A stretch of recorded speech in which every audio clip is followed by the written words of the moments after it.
In this video, we're going to answer the question, is Kubernetes a technological trap that swaps one set of problems for another? So I read an interesting article in the Register today that makes the argument that heavy use of Kubernetes results in something called tech lock-in. While they agree that in theory it might make it easier to migrate your code if you ever needed to, they make the point that heavily relying on Kubernetes, you are effectively denying yourself access to the best bits of the cloud. And this is something we'll explore in more detail later in the video. Okay.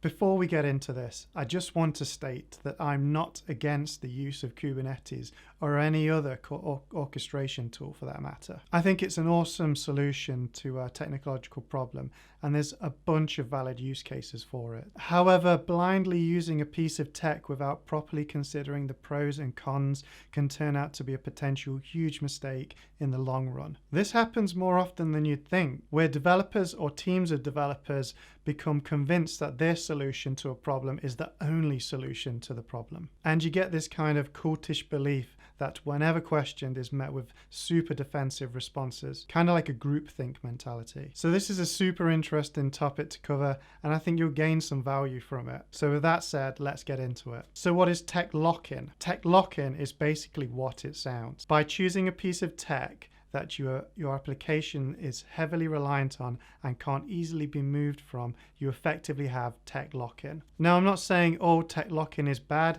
and to a certain degree it's unavoidable. For instance, typically you are locked into the programming languages that you decide to use when starting your project and are unlikely to be able to swap them at a later date. However, there are some strategic choices where tech lock-in is more voluntary, such as when you're considering Kubernetes, and that's what we'll look at next. So are we swapping one lock-in for another? The writers of the article and the blog post it's based on make the case that by switching your architecture over to Kubernetes instead of the underlying cloud service, you are effectively locking yourself into Kubernetes rather than the cloud provider itself. The downside of this is that while you may have gained some agility to migrate your application to another platform, although this isn't as simple as it might sound, more on this later, you are effectively shutting yourself out of all of the services that the cloud provider offers, because Kubernetes is an abstraction layer and as a result doesn't provide easy access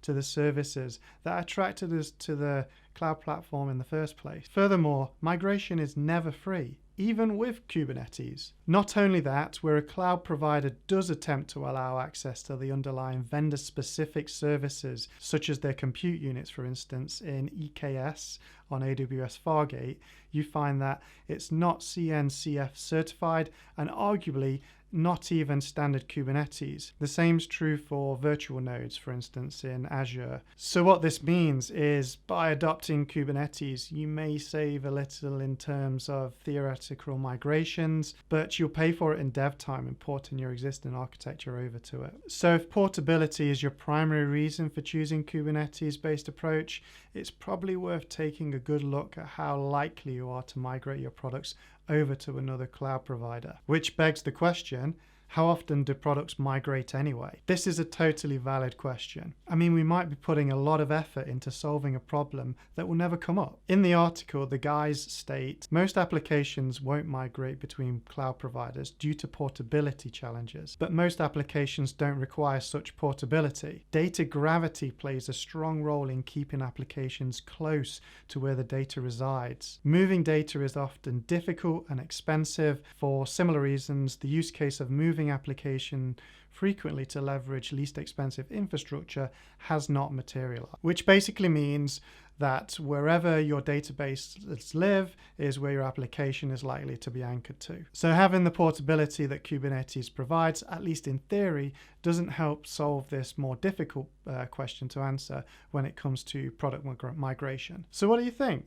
I'd love to hear your comments below. I thought they made some good points. They do go on to say that there's plenty of really cool reasons to use Kubernetes, such as those inherently found with containerizing your development and production environment, such as scalability, parity between your development and production environments, the list goes on. But migration shouldn't be one of those selling points. All right, if you found this video useful, make sure to like and subscribe, and definitely check out some of the other videos in the channel. Also, if you have any other questions about software development you'd like answering, then let me know in the comments below, and I'll try to include them in a future video. Remember to like and subscribe, as it really helps the performance of the video on YouTube.